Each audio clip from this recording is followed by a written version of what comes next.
আসসালামু আলাইকুম সবাইকে। আজকে আমি যাচ্ছি আমাকে বাজার ও মা বাজারত যাচ্ছে যে দুনিয়ার মানুষ আর দুনিয়ার যে সোর্স আমার আমি তো ব্যাগের পকেট খোলা থেছি কদিন পকেট মারে কারো সুবিধা করে দিছে আল্লাহ রে আল্লাহ।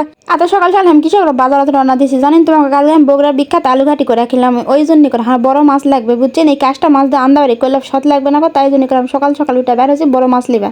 আমি বগুড়ার মানুষ আর তোমাকে বগুড়ার জিনিস খেলাম না কদিন। এই এদিকে দেখা দেখো কি বড় বড় মাছ, বাপরে মনের শান্তি থেকে হাত পা মেলা দেশিয়া আছে রে বা।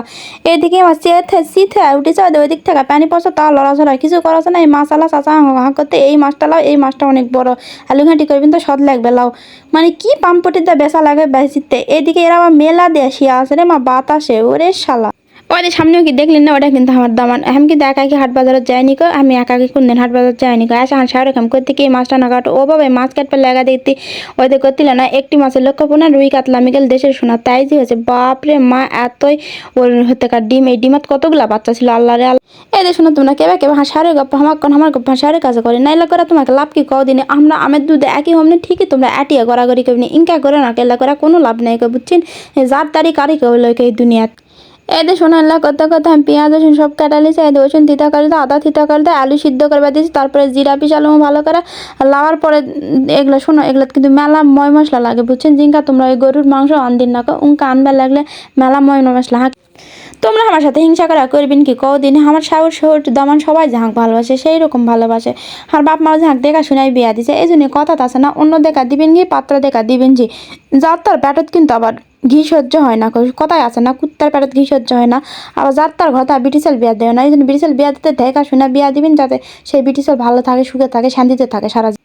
দেখো তোমার সাথে গপ্প করতে কামো করতে পেলাত কিন্তু মাছ পেঁয়াজ আদা রসুন জেলে বেটা ধনু ওল্লা গুঁড়া জাল শুকনা জাল তারপর আবার গোটা জাল আবার লবণ হলদি সব দেয়া তেজপাতা সাদা ফল তারপর আবার কটা গোটা জিরা ছাড়া দেয়া তারপর আবার তেল তুল দিয়া তারপরে আবার পানি দিবেন, পানি দিয়ে চোকার জাল লাগা দিয়া এক তুলা দিবেন, তুলে দিয়ে ঢাকনা দিয়া তারপর হোক ইচ্ছা মতন এদের হওয়া হলে তারপর ওদের ঠুলি দেখতে না ঠুলিতে ইচ্ছা মতো খুন দিতে বেড়াবেন, ওই যতক্ষণ না ভ্যাঙ্গা দিঙ্গা গুড়গুড়ি না হতো ততক্ষণ তোমার শক্তি চান শেষ না হয়।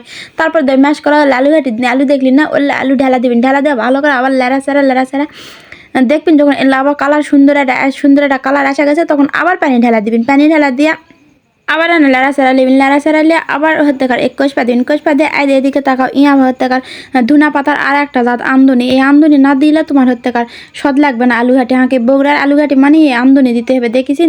তারপরে দেখো একটা টমেটো সারা টমেটো দেওয়া হয়ে গেলে যখন থকবা বলে উঠবে না তখন আস্তে আস্তে একা এটা যাবে, তখন তোমরা নেমা লিবেন, নেমেলার পর ইনকা যখন চকচকা ঘাটির কালার আসবে তখন বুঝবেন ঘাটি হয়ে গেছে। এই ধান স্বামীর পাতাতে আমি কিন্তু এটা বড় কালারটা দিতে কৃষক দিতে কদিনে হাঁটো তুমি যে ইয়া করলো রে বা ঘাটা ঘাটনি দেখেছিন। আর আলু ঘাটি ঢকি শুনে ভিডিওটা ভালো লাগলে লাইক কমেন্ট শেয়ার করো।